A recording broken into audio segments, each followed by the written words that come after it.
Okay, let's go ahead and get started. I know it's been a busy day, so if we can get started, maybe we can get everybody out if possible.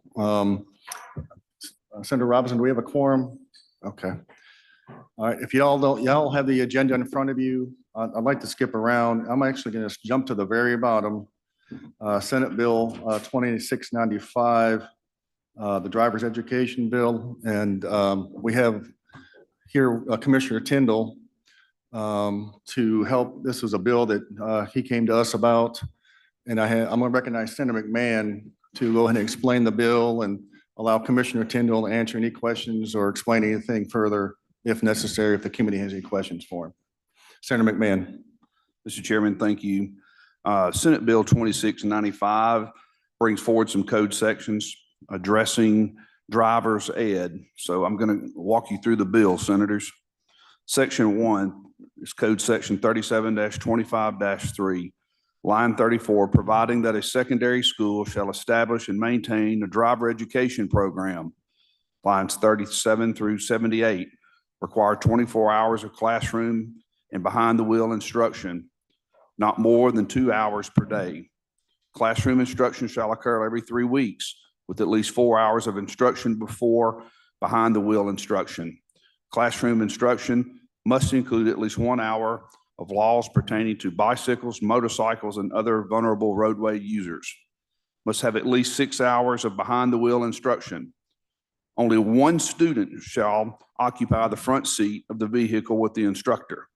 The motor vehicle cannot contain more than 4 students during behind the wheel instruction. Section 2, Code Section 3725-5, lines 81 and 82, requires a state superintendent of education and commissioner of DPS to jointly prepare and commence rules related to driver education and training programs. Line 91 adds in that the program must contain study for alcohol, drug, and safety education. Section 3, Code Section 3725-7, line 122, 123, for drivers under 15, a learner's permit is not required while the student is under direct supervision. Line 127 removes the language that a learner's permit shall expire after training. Section 4, lines 130 through Code Section 3725-8, lines 130 through 134. Upon completion of the driver's education and training program, driver shall be issued certification of completion, which shall be delivered to DPS Driver Services Bureau. Section 5, Code Section 3725-14, lines 137 through 141. DPS shall report to MDE annual statistics regarding crash and fatality data in teenage drivers. Section 6, 63-19, line 167, removing the restrictions that a driver's license should not be issued to an unmarried person under 18 who has not graduated from high school or received their GED. Lines 185 through 188, removing the restriction that a driver's license should not be issued to any person who hasn't completed the DPS driver's education course. Lines 189 through 190, 198 through 200, provides that permits and license shall be issued to persons under 18 who have completed the DPS approved driver's education program. This act shall take effect July 1st of 2024. Mr. Chairman, this completes my presentation. I yield for questions. Okay. Thank you, Senator McMahon. Commissioner Tyndall, did you want to make any comments or what prompted you to bring request this legislation and why you think it's necessary? Yes, sir, Mr. Chairman, and thank you, ladies and gentlemen of the committee. Over my last 4 years as Commissioner of the Mississippi Department of Public Safety, we spent a lot of time talking about school safety, and I appreciate y'all's efforts as we've tried to increase measures that improve school safety. But in looking at the statistics, the reality is we lose far more teenagers on the roads of Mississippi than we do when it comes to any sort of active shooter situations. And so being a parent of a 16-year-old and 14-year-old and seeing how that process works now, it became readily apparent to me that it was time for some sort of mandatory driver's education in our state and to try to get us off what we have historically been is the #1 state in the nation for teenage fatality rates.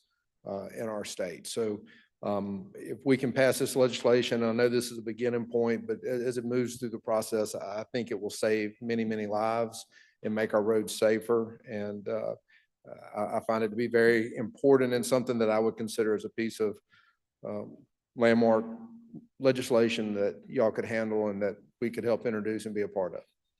Thank you, Commissioner. So you brought it forward, hoping that it's going to help ensure that every student is going to get driver education where maybe not, they're not now, potentially. I mean, they might pass a test, get their permit and so forth. Financially, is it going to reduce insurance rates potentially for their parents or whoever provide the insurance? That's correct. I mean, as it stands now, if you submit a certificate of completions to a driver's education program, it does allow for reduction in insurance rates. And so all these students would have that. Another component of this is that we're going to try to promulgate rules and regulations for a driver's education program sponsored by the Department of Public Safety for individuals that might be over 18 that have never gotten a driver's license before, so that we can make sure that everybody getting a driver's license has taken some sort of driver's. And since this is really the first time maybe we've seen something like this, I mean, if there are changes that need to be made as this process works its way through committee and floor, I mean, you're not opposed to any changes that may come up as long as we get something past it. So is that correct? Okay, Absolutely. thank you, And Commissioner. we want to work with the Department of Education on this, and I've talked to some of their folks. I know there's some financial components that need to be considered, and we can continue to consider those as we move through the process. Thank you, Commissioner. Does any member have any questions for either Senator McMahon or Commissioner Tindall? Senator McClendon? Thank you, Mr. Chairman. Thank you, Commissioner Tindall. You mentioned fatality rates of teenagers.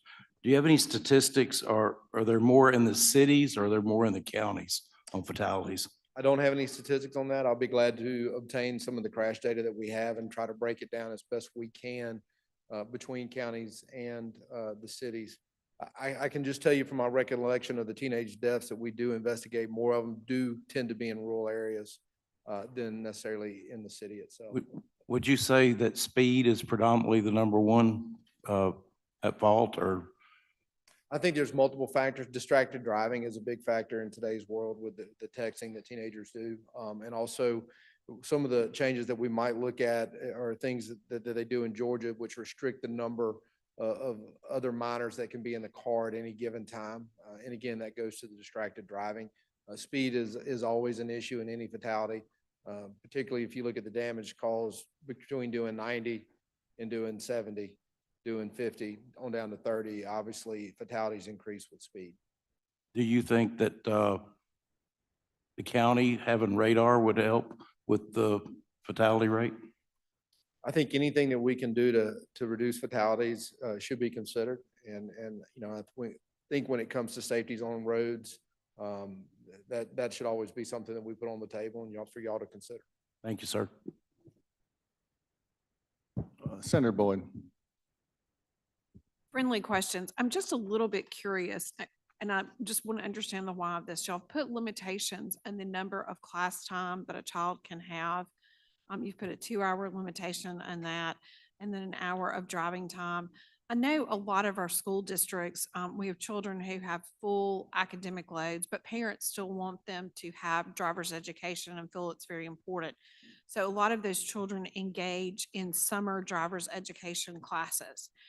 Oftentimes those are really bright students, smart students, who maybe are not as risk averse. Sometimes not. But is there some studies or backup that says that this is too long a period of time? Because I do know that they engage in those summer driver's education classes. And are there things to say that those aren't effective, or that children are this is too much for them? Tell me why on this. I believe some of this legislation was based on some model legislation from other jurisdictions and other state laws. And so that's certainly something that might be able to be considered. I know one of the issues with that obviously is the amount of time that you can pay attention for an extended amount of time and really be focused on what you're learning. And so I imagine the 2-hour number is to try to make sure they remain focused on what it is they're trying to comprehend. And so my question is, because the language just, not overly lawyering it, but we kind of do that. It says like 2 hours. Are you thinking that like they can't do it 2 hour, like more than 1 hour a day behind the wheel? Because oftentimes they're in groups traveling with, the instructor will have more than one in the car as he's doing it. So is that what you're kind of meaning with that, that it would be just an hour of, just them behind the wheel at that point? Well, I think the behind the wheel was the 2 hour limitation was on the in classroom, correct? Okay, it was in the in classroom, but I thought there was something, maybe I misread that maybe they wouldn't be driving more than an hour a day. Maybe I misread that. Well, and when it talks about the behind the wheel instruction, 3 or more hours shall be completed before the classroom instruction terminates. Shall not receive less than 6 hours of behind the wheel instruction. And it can't be more than 1 hour behind the wheel of instruction per day. So, again, I think that's was just some legislation that was based off on other states and some Okay. model stuff, and something we could certainly look to amend or at least allow for greater time to be put in there. Okay, friendly amendments, questions. Thank you. Senator Boyd, Sam just informed me, I don't, the legislation as it drafted now, he says, does not prohibit any summer driving programs if the district wants to set them up. But if we need to clarify that later or now or whatever you prefer, we can go ahead and make sure that's taken care of. I really was more interested in this. I didn't think it did that. I was more interested in maybe the limitations that would be placed on the summer driving Okay. programs. Well, with some we of can work that. on that and make can sure work on that. we meet your Thank you. needs. Okay, thank you, Senator Boyd. See no further questions. Senator McMahon, do you have a motion? Title sufficient, do pass. You heard Senator McMahon's motion. Everybody ready to vote? All in favor, say aye. Opposed? The ayes have it. Thank you, Commissioner. We appreciate your attendance, as always. Thank you. Let's jump back up to the top, Senate Bill 2232, and we have Chairman McCon here to help explain that legislation.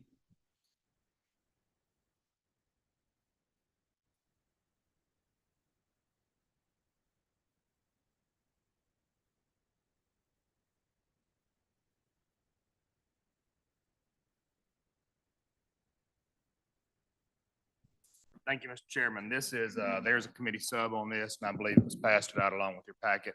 And I've also laid a few resolutions on the table, just so you know where this came from.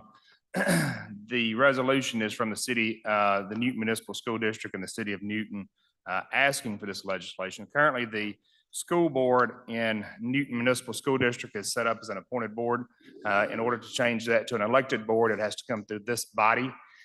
This bill right here would actually authorize that to occur, whereas now, and it defines it in a municipality which is in which Interstate 20 and Highway 15 intersect, which is Newton, Mississippi, sets up that school board as being 5 members to be elected every 4 years. The chairman and I discussed that, and his desire is for us to start moving towards electing everybody at one time.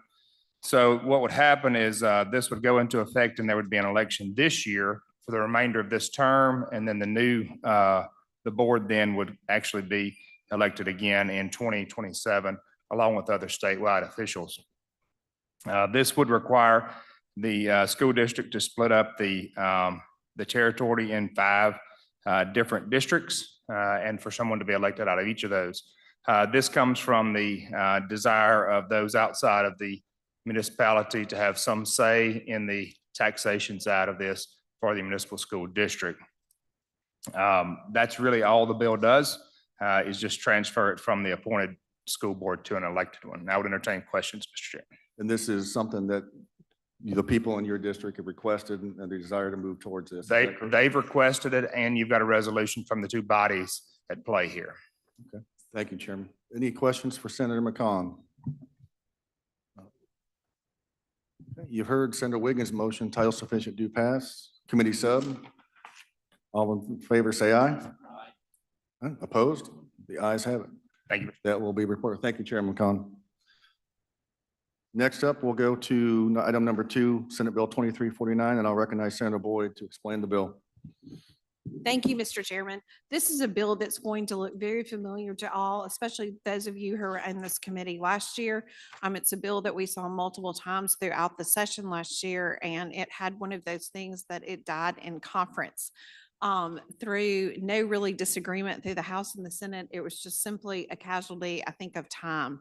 So what this bill does is it ensures that Mississippi schools have a plan in place should a student, staff member, or visitor experience a cardiac arrest in school grounds or at an athletic event. What the bill does is it requires each school district to, at a minimum, to establish a cardiac emergency response team. And that's just people that are trained in how to respond in CPR, or that if they have the cardiac devices, that they'll know how to go use the cardiac devices. It activates the team to know when if there's a call made, what to go do. They also require school districts, that they have the AED device, to routinely do maintenance or have a plan to do maintenance with them. People know, then they disseminate the plan throughout the school. They maintain staff training for those individuals on the team, and they practice those. And they ask to do kind of an ongoing review of the plan. This is something that does not cost school districts anything. The American Heart Association has been working with schools across the state and have these implemented in some places across the state already. But this ensures that they do this. They also put in a Good Samaritan provision here for anyone who does help with this and does this. And that is generally the explanation of the bill. This would go into effect for next school year. And anyway, it applies to all public schools and charter schools within the state. And Mr. Chairman, I would like to yield to Senator Hickman, who kind of has some testimony about some of this happening Okay. kind of firsthand. Before that, did I hear you stated that this is the same bill we passed last year? Yes, and sir. guided the conference? Okay. Yes, sir. Thank you, Senator. Senator Hickman? Thank you, Mr. Chairman. Thank you, Senator Board. Just very briefly, I was talking with Senator Board about this bill. I represent a couple of school districts, and we had an issue like this.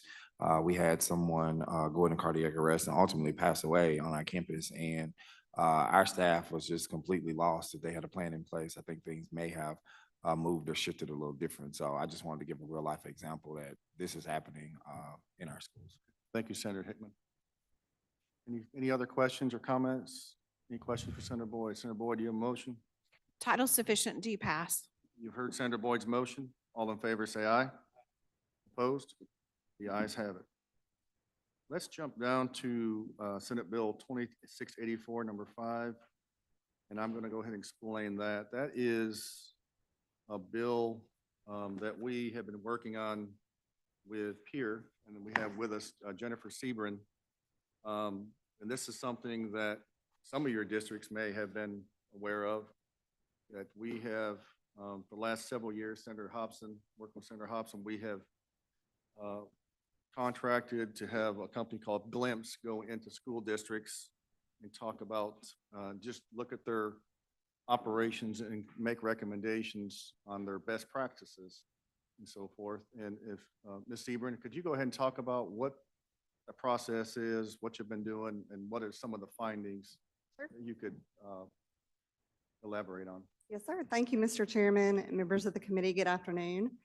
In 2022, Peer began contracting with Glimpse K-12, who is responsible for conducting reviews of school districts in the state with a key focus area of improving efficiency and also just improving general program effectiveness. So one of the primary responsibilities of Glimpse K-12 was to compare benchmarking data and expenses for 30 school districts across the state in 6 different program areas. And those were finance, technology, nutrition, transportation, human resources, and operations and maintenance. The end result was 6 reports, one for each of the different areas, and each report shows how the districts compare to each other on the benchmarks and on various performance measures. Each report has its own recommendations, and what Senate Bill 2684 does is compile all of our recommendations for the Mississippi Department of Education, which includes recommendations in the areas of nutrition, transportation, and technology. And the recommendations are primarily to provide guidance and information to district superintendents and program staff so that they can improve on the performance measures that we included in the reports. So for example, in the area of technology, a lot of the districts that Glimpse looked at reported they do not have documented plans for technology in their districts, nor do they have technology disaster recovery plans. So on line 20, beginning on line 20, this bill would require that MDE develop a plan template and provide guidance documents for technology staff to use to develop these plans. They're very critical for school districts to operate. The report also noted that school districts struggle with network bandwidth. As you all know, this continues to be a problem. Y'all have certainly made efforts to improve in that area. We want to continue to see how those improvements are made. Implementation takes time, but we want to continue to monitor how that's going. So this bill would require that the department conduct a survey every 2 years of school districts' technology staff to better understand the resources that are being utilized, what resources are still needed, and what support may be needed to assist them in improving in their technology programs. In the area of nutrition, Glimpse used a variety of performance measures, but one that they really focused on was meals per labor hour. That is a very common efficiency measure for nutrition programs. They found there was a wide variance across the 30 districts in meals per labor hour, served per labor hour across the 30 districts, everywhere on the low end from 8 to 10, all the way up to 18 to 19. So you can kind of tell there's a big gap there. That means that programs are operating at different effectiveness. So there are strategies for improving on this measure, and beginning on line 84 of the bill, this would require MDE to provide guidance to help nutrition programs improve in this area. Also, in the area of nutrition, our contractor found that some districts' breakfast participation rates were pretty low and lower than expected, even for districts who had implemented some alternative breakfast strategies. So we recommended that MDE should develop a standardized guide to assist districts in increasing their breakfast participation rates. And then finally, in the area of transportation, our contractor found a lot of variance in how districts are managing their transportation programs and the costs associated with those programs. For example, about half of districts don't regularly review their bus routes. They just use what they've always done. That's not good practice. So beginning on line 98, this bill would require the Department of Education to provide guidance on how to optimize bus routes and make transportation programs in general more efficient in those districts. So this year, our contractor is looking at 50 districts, and we're seeing more of the same variants and more of the same issues. So we think this is a good bill that will ultimately end up helping district staff in these areas as they work towards improving the efficiency in their districts. And that concludes my comments, but I'm happy to answer any questions. Thank you, Ms. Sebring. So what this legislation does is based on the results and from their, from Glimpse and what they've done, is it directs the Department of Education to come up with guidance and how districts, based on the best practices that Peer and Glimpse have found in the areas of bus routes and IT and nutrition, and how the rest of the school districts can enhance and better utilize their resources in those three areas. Glimpse will continue. I think we're looking at potentially maybe 30 more districts between now and the end of the year. 50, we're doing 50 this year, yeah. So, so we don't want to stop here, is what I'm saying, is I think what they found are these three commonalities amongst the districts they've looked into. And so we just want to start here, maybe see if we can make some corrections with some districts that are out there. Maybe this will help them continue the work that Glimpse has been doing, and maybe report back to you all next year if there's any further best practices that some districts could enhance. So with that, I'll answer any questions, or we can ask, you can ask Ms. Sebring any questions. There are no questions. Senator Blunt, you have a motion? A title sufficient do pass. All in favor say aye. Aye. Opposed? The ayes have it. Ms. Sebring, thank you for being here. We appreciate you. Okay. Next up, I'm going to jump down to number 6, Senate Bill 2685, and recognize Senator Parker to explain the bill.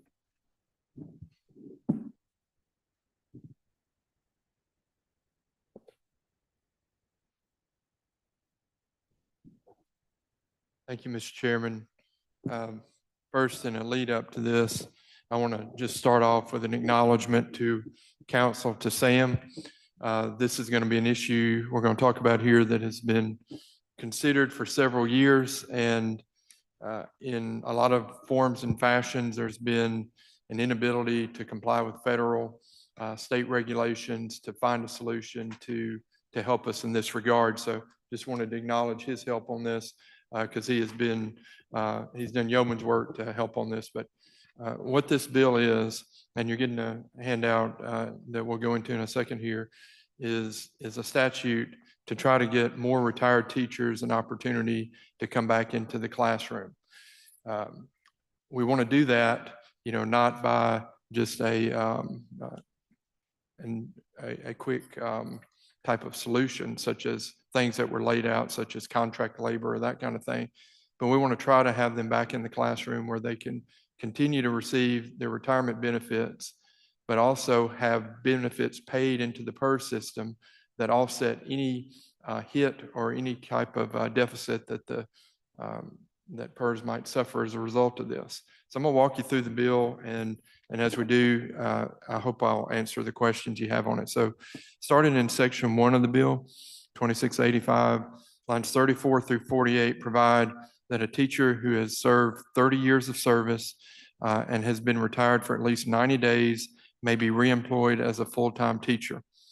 Lines 45 through 48, we have a grandfather provision that any teacher who currently is retired after 25 years of service as of July 1 will also be eligible to participate in this.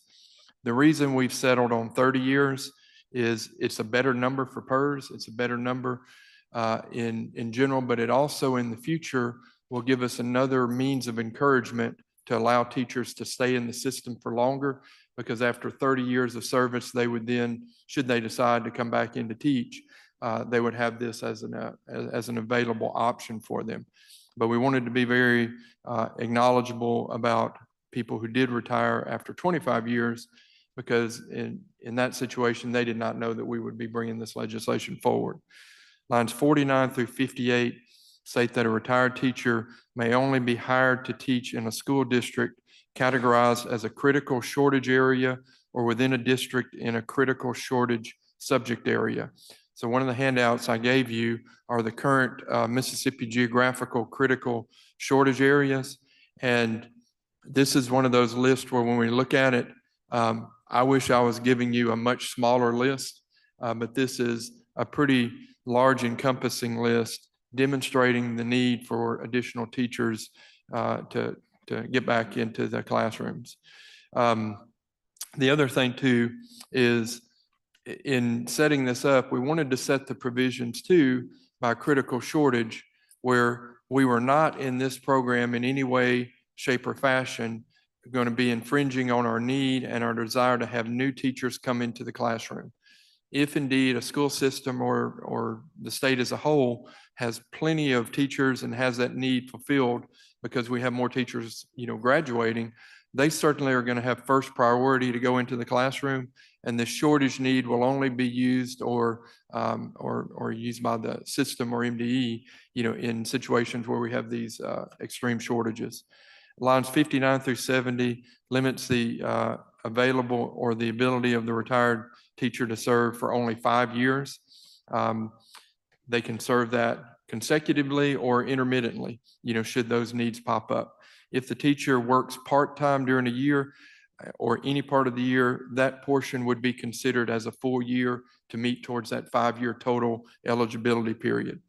Lines 71 through 77 provide that the school district must rely on the salary schedule that basically they retired upon, and may pay up to 125% of the schedule comparable to the teacher's years of experience, licensure, and the local supplement according to the discretion of the district.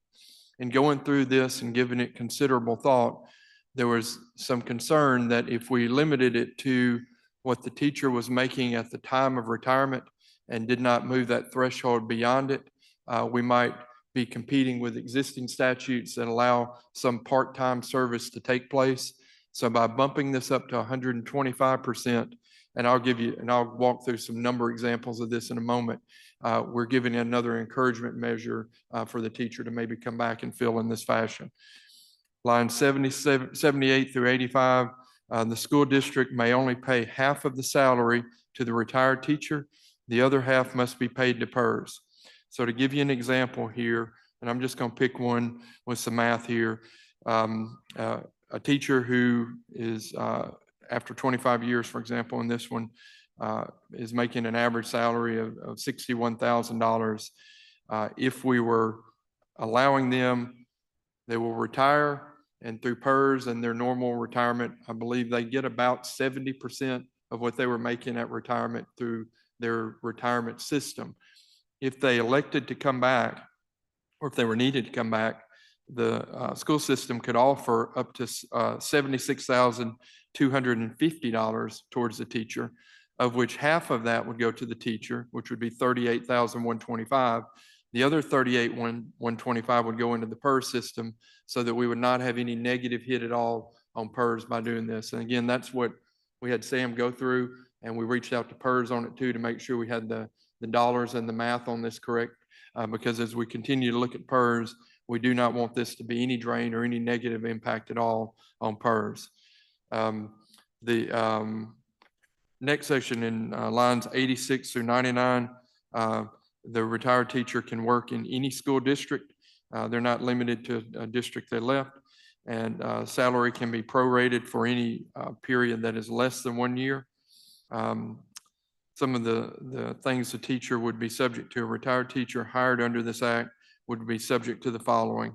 They would have to hold an applicable standard teaching license and endorsements. The superintendent of the district must certify that they have that applicable experience. The superintendent must certify that there was no previous arrangement to hire them, because we certainly don't want some type of deal or something like that entered into that could be nefarious. They have to have a satisfactory performance review for the most recent period before retirement. They are hired to teach in a critical shortage area or subject matter area only. And again, that's going to be delivered by the district superintendent. The state superintendent in lines 139 through 141 shall report the number of teachers who've been reemployed under this statute. MDE shall promulgate rules and regulations. School district shall create a policy approved by the local school board. And in lines 149 through 151, a retired teacher who is rehired under this act shall not be eligible to return to work full-time, earning credible service. So again, this is an idea to address a need that we have, which is a shortage of teachers. I wish we did not have this need, but in a time where we do, I think this will be well received by our teaching community. I do feel that there are some teachers who retire, and like a lot of us, as we go through life, we're happy to be retired, but then after a couple of years, we look back and we say, gosh, I kind of really like being a teacher, and I might like to go back and help some of the kids, that I see this need for. And so I see this as an opportunity. I think it'll be well received by our superintendents. I know in particular in our area, the demand and the need for teachers is extreme, and we just don't have the pool that we need to fill that need at this time. And I also think that PERS will be supportive because we did our due diligence to make sure that we are not having any negative strain put on the PERS system. So with that, as always, long explanation of a brief subject, I yield for any questions. Thank you, Senator Parker. Senator Hickman.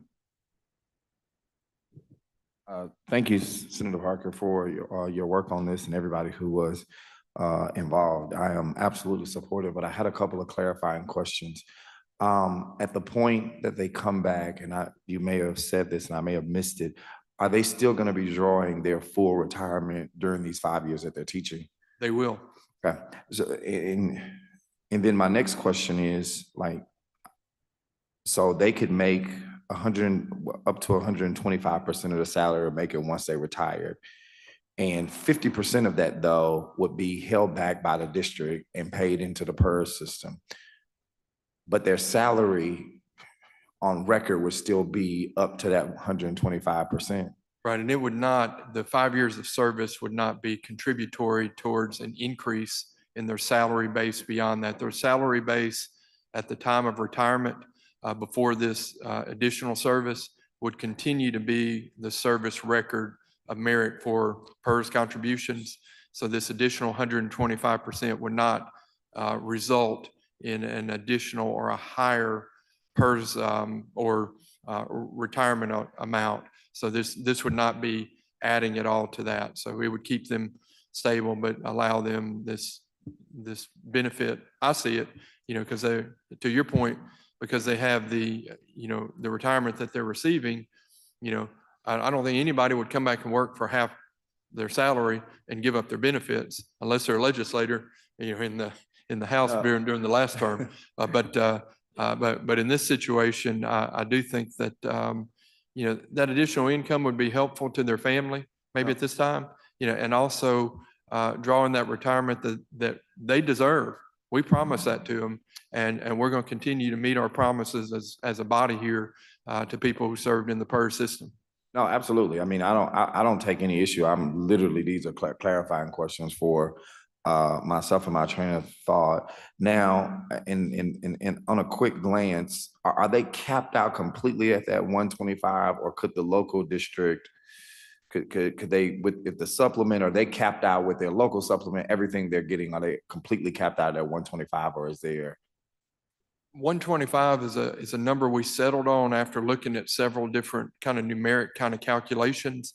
I'm not hard and fast kind of connected to that. I feel like if it were, say, 110%, then we get into that provision where why would you work for No, absolutely. this amount? I think 125 is high enough, but not too high. But I know council's done some research on this, and Chairman, I failed to acknowledge him at the beginning of this, but I know this has been a priority for the chair for his entire time as service to this committee. And we'll continue to look at numbers to see the best number we can reach. Oh, and just FYI, I would not want to go lower, but my final question is, how do we come up with the 5 years, the cap on the 5 years? So I think it gets back to just the thought that we want to recognize the new teachers coming in. And if we allowed it to go too long, then I see maybe an instance where the school district may start to lean or depend, on this to some degree, and we might not have that push that I think we need in either incentives or the desire of our young people to become teachers. Because this is not the solution forever. This is something to get us through a critical need, and so I feel like if we go too far, then we've maybe created another problem by trying to fix a critical need. Absolutely. I appreciate that. I just want to say, and I don't know where you guys are moving or whatever, but I just know some of my best teachers were teachers who retired. We live on the Alabama line, who retired in Alabama, and they taught in Mississippi for another 15, or so years. So that's the reason I asked about the cap on 5. Thank you, Senator. Thank you, Senator Hickman. Any other questions for Senator Parker? Senator Norwood. Thank you, Mr. Chairman. Senator Parker, you may have stated, but I didn't quite get it, I guess, in terms of they will still be paying into PERS, correct? So the new salary that they got, the half of that will be going into PERS. And that half will offset the expense to the district, and so they're, in a sense, you could say they're paying in their drain on the system, so by hiring them back, there's going to be an effect on PERS, and this math, in council's opinion, is the evening factor to prevent that from happening. I hope I've answered your question effectively. I guess, but let me ask you now, percentage-wise, what percentage would that be? 50% of the salary. I'm saying the comparable to what is norm, what they would normally pay into PERS, what? 9%. Yeah, it's a much lower number. Okay, so now would this allow also for some, I mean, I know we're talking about critical districts and critical subjects, but if a local want to supplement that and pay that for them, is that allowable? Are there provisions? Yeah, there's a provision in here for the local supplement to be provided as the district is doing now too. Thank you, Mr. Chairman. Thanks, Senator Parker. Thank you, Senator Norwood. Senator Parker, let me make a statement and see if you agree or disagree with you on this. You've worked on this much longer than I have. So say a retired teacher comes back, the school district wants to pay that teacher $60,000. So that would mean the district would hold back $30,000 of her salary. And that would go to PERS. She would get paid $30,000. But the full 60,000 is not imputed income to her as the retired teacher, correct? Because it's not income, she hasn't received that. So she's not gonna be taxing that 30,000 that's going to PERS, is that correct? That's my understanding, but that is an excellent point that I will make sure with council we make clear, because that, I would not like to see that either. Okay, so, and when you determined the 30-year point and the 50% going to PERS, you've determined that to be those fair numbers so that we're not doing any damage to PERS by having a retired person come back and teach, is that correct? Right, and to Senator Norwood's point, the reason the 50% number is so much higher than what you might expect is because it is reflective of the condition that PERS is in at this time, and our need to, in making decisions like this, recognize that we have a problem and we're trying to solve we're trying to help one problem without creating a secondary effect on an existing problem. That's correct. Okay, thank you, Senator Parker. Any further questions? Senator Polk.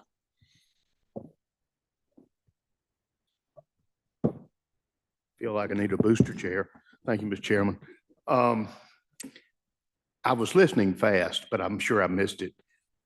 If I'm teaching, say, in the Jefferson Davis County school system, and what would in the bill keep me from retiring and going right back to work in the same district? And so now I've increased my salary by 50%.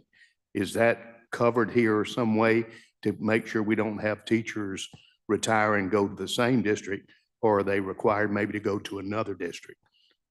So that's why we set the bar at 30 years after this first initial period, is to encourage that teacher to continue on as long as they can. The thing that teacher would have to decide is, of course, as you continue beyond the 30-year mark, for each year you continue to serve, your salary schedule is going to go up, which is then in turn going to give you, higher PERS contribution, for your retired years. So it does become a math question. So I think that's why we also kind of settled on the language of there not being a deal between the superintendent and the teacher. Because if we did see something like you're describing, I would have grave concerns about that, and I certainly don't want it to turn into a beneficial, but again, limiting it to a small number of years, I think is somewhat of an offset on that too. And you mentioned 25 years. Explain that to me again. So the bill has in it that to be eligible for this at all going forward, you will have to retire after 30 years of service. But we have a grandfather clause in here to recognize anyone who is retired now after 25 years. And the reason for that, there was a late amendment that I added, is that if you're a teacher who is retired after 25 years who did not know we were about to do this, I felt like that could become a negative aspect of the bill because they might feel that, had they had this information, they would have elected to continue their service as a teacher for longer. Thank you. Thank you, Senator Polk. Any further questions for Senator Wiggins? Thank you. I like the concept. I think we've got to address this and doing it.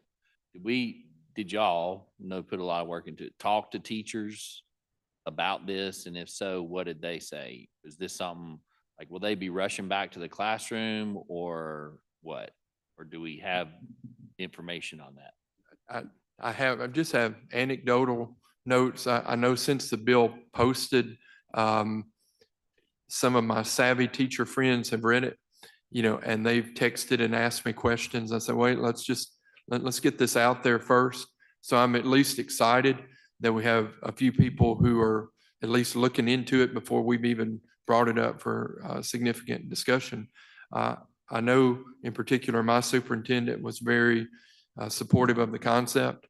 And I don't think this will be for everyone, but I hope it's going to be for enough teachers that we can plug some of these holes and make a difference, for during the shortage period. Well, yeah, I think that's important because maybe some of the questions are along this line, using Senator or Chairman DeBar's example. I'm just thinking, you teach for 25 years and you like 60,000 and 50% of that's going back into the system. We all know there's a lot of stress on teachers, and is that something they want to do, knowing half their pay is going back and they have to do a full-time job that they were doing with the stresses and the parents and everything that goes along with that?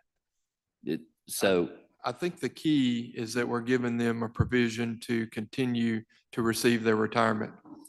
And because they're receiving that retirement, which is, I feel, a very good and fair retirement for teachers, I think some of the best teachers, who is really who we want to get in this, will have that desire when they see shortages, through their grandkids or other people in their family. They may return and, teach for a few years. And if we did, this is to Senator Polk's excellent comment, if we did make it where every teacher wanted to do this, I think we'd be making a mistake. I think we want to set the parameters of this where we get interest in it, but we don't, make it into a plan for everyone. And I think, we've found a balance there, that can hopefully achieve that result. In order to obtain the benefit of this, do they have to work it's full-time, right? Or is it Full-time. Full-time? Well, so the school could hire them for half the year and pay them half of what we're talking about here. But if they served half the year per that provision I mentioned, that half a year of service would count as a full year towards their 5-year maximum. So I know right now some teachers are hired to come back on a limited capacity, but they come back half the year.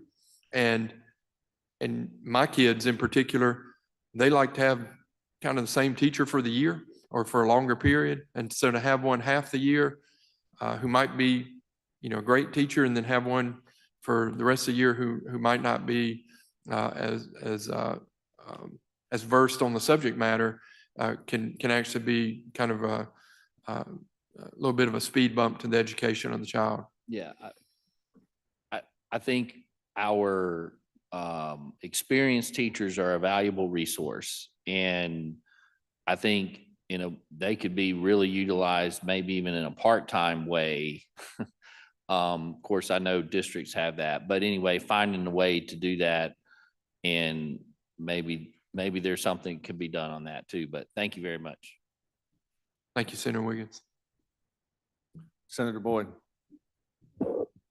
Thank you for your work on this. I'm very supportive of the bill. Do we have anything in here that we will get a report or anything to see how this is progressing after a year or two? Do we have anything in here that I've missed or do we have that in here? Okay.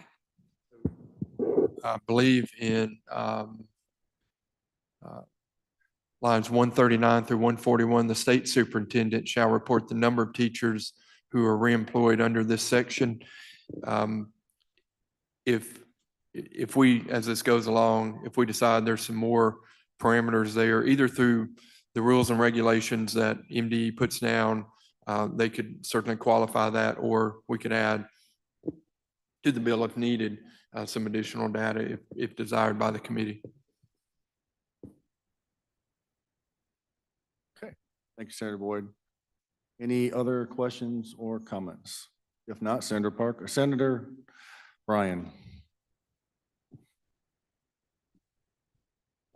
Does the retirement system have a position on this? I've reached out to the PERS, I've heard the PERS board or members of the PERS, their council, DeVetta, talked to her, and they say everything's legal. They had some questions on some things, so that's why I reached out to Senator Parker. We added their concerns and rectified those. There was two concerns I think Senator Parker is aware of that we added into the committee sub. But based on the addition of those two changes, they don't oppose it. They're not in favor of it, but they're not going to oppose it. Well, usually there's somebody from the retirement system to ask questions to, and all of this is moving mighty quickly. I'm just having trouble figuring out what happens to the system when somebody starts drawing retirement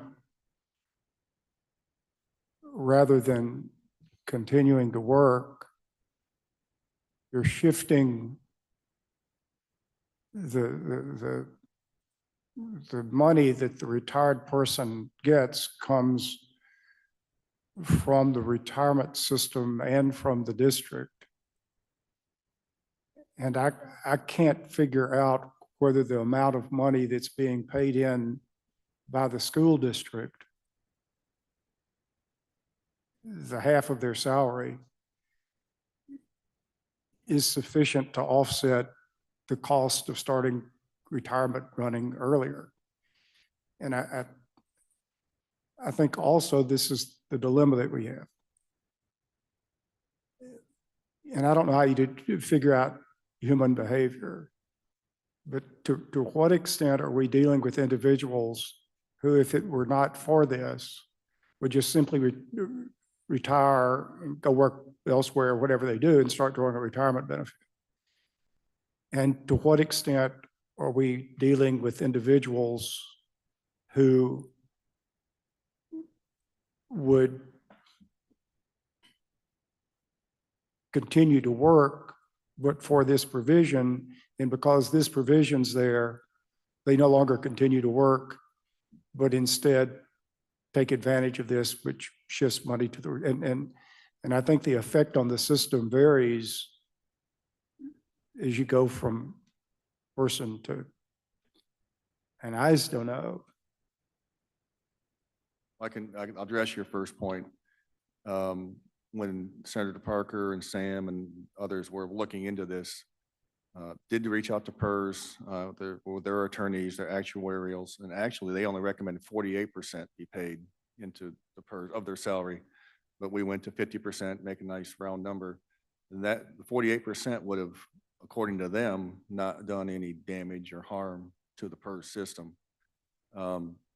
Is that enough to provide incentive for a retiree to come back, teacher to come back and teach?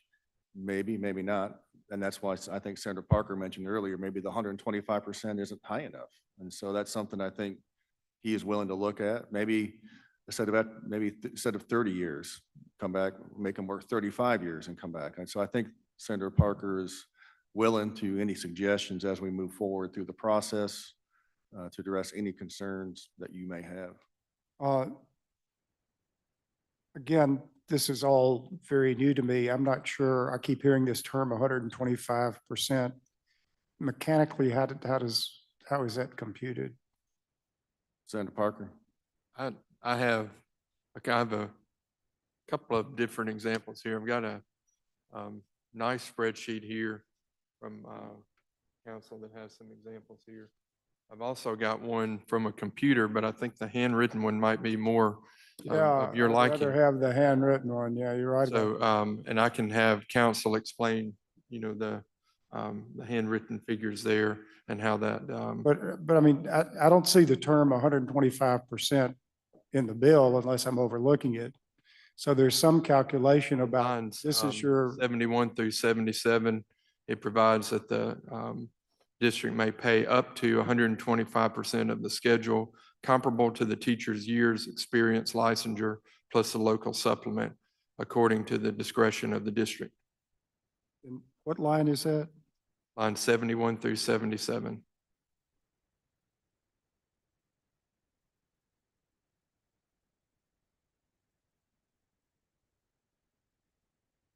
Maybe I'm looking at the wrong thing, but again,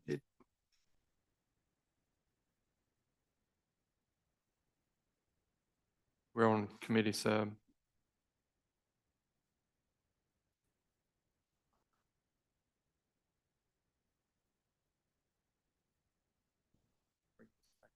Set it in front of me.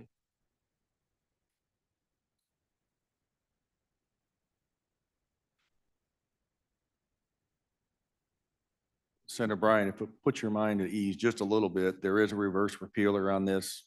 So if it does make it through the process, you will see it one more time at least, so. well, I guess, Mr. Chairman, the dilemma that all of us have, I think, much of which I argue is caused by this 25-year retirement business. But there are people retiring at very early ages and going to work, many of them teaching school somewhere other than the public schools of Mississippi.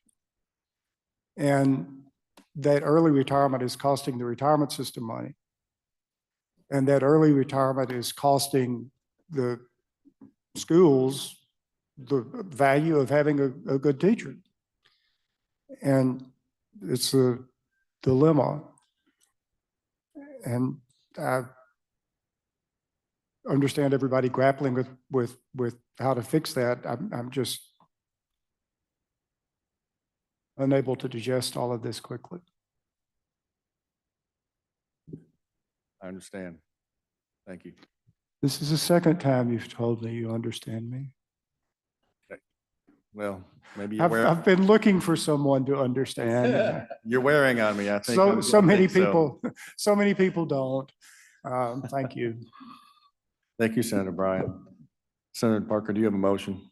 Title sufficient do pass committee sub, Mr. Chairman. You've heard the senator's motion. All in favor, say aye. Aye. Opposed? The ayes have it. Thank you, Senator Parker. Okay, now that we're talking about teachers, let's jump up to number 4, Senate Bill 2682. And that is to extend the repealer to 2027 on the Mississippi Critical Teacher Shortage Act. That's all we're doing is extending the repealer for 3 years. No other changes. Any questions? No questions? Title sufficient do pass is the motion. All in favor, say aye. Opposed? The ayes have it. Let's jump up to number 3, Senate Bill 2407. Assistant teacher revised certain requirements. This is a bill come to us at the request of the department. As you're aware, we have, well, shortage of teachers and teacher assistants. And so the department has asked that we add some additional language to who can really teach in our classrooms as a TA. And so you can see on line 41, a person who has a high school diploma, GED, and a child development associate credential, a Montessori certification, or an equivalent certification. Those people would be eligible to serve as TAs in our schools. So that's an explanation of that. If there are any questions, I'm going to recognize Holly Spivey, who is sitting out in the audience, who can answer the questions for us. Any questions? I think that prompted a few questions, Holly. Just, okay. If there are no questions, Senator Blunt, do the motion. Okay, you heard the motion. All in favor, say aye. Opposed? No, the ayes have it. That will be reported out. Okay, so the last one we're going to take up this evening. I know we've been here an hour. I don't want to keep you longer. However, we'll take up number 7, Senate Bill 2689. This is also something that Lieutenant Governor and I have talked about for several years. It was actually something we were going to bring up in 2020 and then COVID hit. So we delayed that. And so I know every one of us sitting here has heard about all the extensive state testing and federal testing that our students have to take during the school year. And so in short, what this does, and I'll go through it in summary, it eliminates all the state testing and allows for the department to seek approval from the federal government to eliminate all the required federal testing. And we go straight to a nationally recognized and credentialed test. When we say that, that means, in my mind, the ACT. However, we don't want to tell the department who they should or should not select. But as we sit here today, 8 states have gone to this to allow the ACT serve as their end of course exams. And and I'll go through it, I said, but currently we have in high school, we have algebra, federally mandated tests, and you've heard this during the department's briefing earlier this year. Algebra 1, English 2, biology, all federal mandated subject tests, as well as the state testing, we have US history, ACT and ACT work keys. So what this would do, it eliminate the state testing, allow the department to seek waivers to eliminate the federal testing. And the reason I think this is important is if it's going to eliminate a vast majority of the testing and practice tests that the students have to undertake, but it is also, if students will have to take a test, why not allow them to take a test where the better they do, they may end up obtaining scholarship money by the higher ACT score that they achieve. So, I think this is going to eliminate a lot of that testing headache that a lot of the teachers and the students have. But let me go through the legislation. I'll go through the bill with it real quick for you, or not, depending on how long you want to be here. Section 1 provides that in the 26-27 school year, the state board shall cease the current, and we do have a committee sub. So make sure you're on the committee sub. So cease the current end of course exams and transition to a nationally recognized college readiness and nationally recognized career readiness exam, like the ACT and ACT work keys.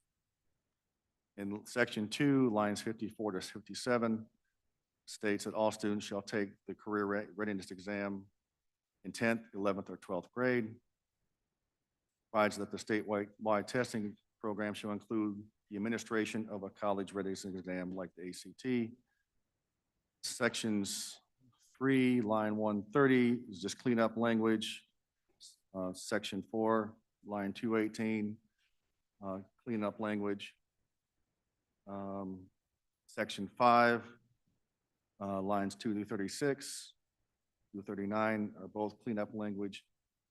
Those are all referencing language that was adopted in 1995 and still mention the years 1994 and 95. So we're updating that.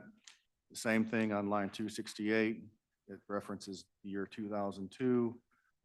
Line 269 talks about dates of effectiveness being in 2013 and 14. Lines 276, 77, 80 are all cleanup language. Line 297. Lines 297 eliminates the language that the lowest 5% of our schools shall be identified as priority schools, even if they're not a priority school. And what the definition in the code states is a priority school is an F district. So currently, the department has to, by statute, give an F rating to the bottom 5% of the school districts. And so I don't think in examining this, the code section, this legislation, don't think that's appropriate. If a school district deserves a B, C, or D, or an F, whatever the case may be, they get it. They don't need to be rated on a curve and given an F just to satisfy some type of bell curve. Lines 308 removes the requirement that the department discontinue the use of quality distribution index. More cleanup language on 311 and 325. Lines 330 to 33 provides that the accountability system shall include student performance on the college readiness assessment like the ACT. I went through that fast. It's not a short bill, but I'll be glad to answer any questions. It takes effective on July 1 of 24. But I wanted to get it out at least before you today, allow you to have an opportunity to look at it. And if you have any questions, if it makes out of committee, we can make some changes on the floor if necessary. Also, alternatively, if you want to put a reverse repeal in it, I'm open to that as well, whatever you feel is appropriate at this time. But at this time, I'll be glad to answer any questions that any of y'all might have. Senator Wiggins. I like where we're going with this question. I've seen research and data studied here in Mississippi about testing. And to the surprise of probably us and many, much of the testing is done at the district level, that people, when we hear complaints, they think it's the state, but it's really the district. And even more surprising is the districts, your low, what I call your low performing districts, are the one who are testing more. So does this address that in any way?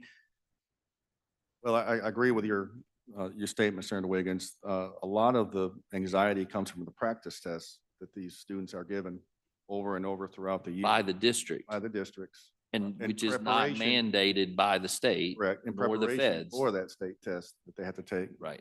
So currently, the ACT, we provide an appropriation, I believe, of $1 million to the districts to allow to pay for that test, the ACT, once a year. I know there's talk about providing additional money for a retest, but this still doesn't prevent the districts from performing practice tests throughout the year and so forth. Well, this may, But if they're going to take a test, why not take a test that is going to help them improve their score, maybe obtain some scholarship money if they want to do that. right. What can we do? Maybe this, I don't know if this is the right form or the bill, but it does seem like we're in this space that to get these districts to recognize what we're trying to do and to, I guess, what you're saying, cut down on the practice tests, because that's where the majority of this is coming from. I think that gets into, That's a softball question, Mr. Um, Chairman. I understand. I would like to, I hear what you're saying. I would like to cut back on that, but if we start doing that, then we're getting into local rule, home rule. And so should we start telling the district what they should do to prepare for a test or so? Maybe we should, I don't know, but that's Well, a discussion we probably need to have. and maybe this, yeah, we can go on about that, but the districts need to realize that's what's going on, because we hear this, and that's where the data indicates what's coming from, and parents and all that. So thank you very much. And I would like, rather have them practice just one test versus 4 tests or more. And so with this, what we're doing, the hope is that if you're going to do a practice, you practice for this, which is a college readiness test, so to speak. Okay, Yes. thank you. Thank you, Senator Wiggins. Senator Hobson? Thank you, Mr. Chairman. This is just for 10th, 11th, and 12th graders, correct? Correct. All right. And one comment, I guess, on the point that Senator Wiggins was addressing about the over-testing, and we all hear it. I do think one of the things that this is part of the dilemma that we're in as we go through accreditation and assessment of our school districts. And I've always said this in defense of a principal or a superintendent or anybody that's wanting to test more. Their grade in their school or their school districts can be based on how well kids do on a test at the end of the year.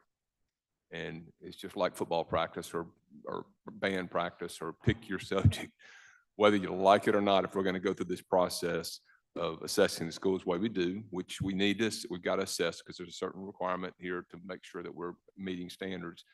But understand that the more I practice at something, the better I get at it. And if my grade, if my score in the ball game or my score, my band performance is going to be based on how well I do on that, it's going to be, I want to be good at that. I want to be good at that test. I want to be good at the subject matters that they're testing.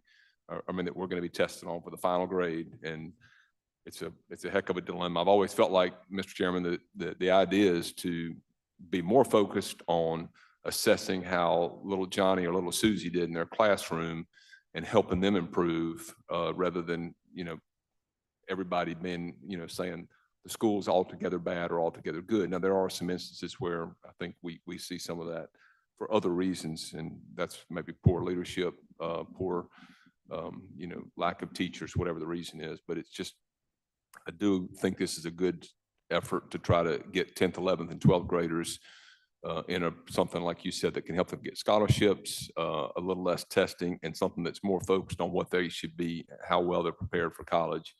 So I think it's good, but it does beg the question about what else needs to be done, maybe at the lower levels, to help us assess kids and not be testing all the time. Commentary, thank you. Thank you, Senator Hobson. Before I get to Senator Bryan, any further comments or questions? Senator Blunt. Thank you, Mr. Chairman. I believe the subject tests that are currently required by the state are English, math, science, and history. To graduate? But no, the state testing in high school is the U.S. history and the ACT work keys. That's it.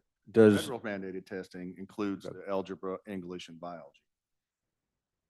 Does the committee substitute eliminate the testing of history? It does. I hope we can talk about that. Thank you. Yes.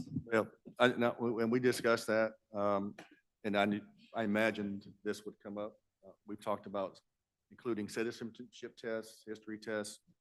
But we still do know that kids still have to take these courses in high school, and there'll be a test given during the semester.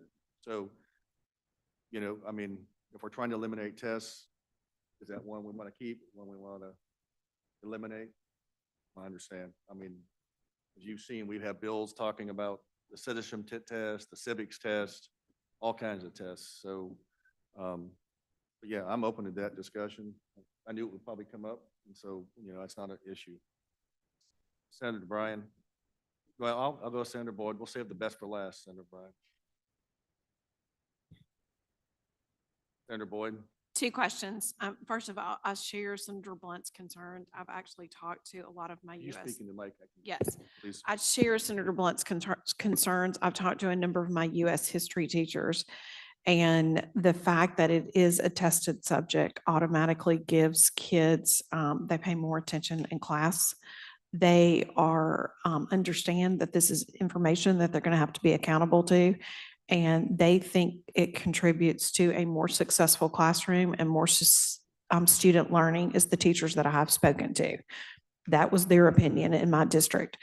The other question I have is you mentioned on the accountability for the bottom tier schools that the accountability, does this also apply to the top tier schools? Because I believe we have some percentages that only a certain percentage may maintain an A district. Will this language also apply to those districts as well?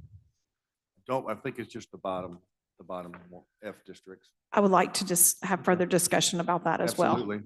And if you Thank have an you. amendment on anything now, like the history test, feel free to make it now, or we can wait later.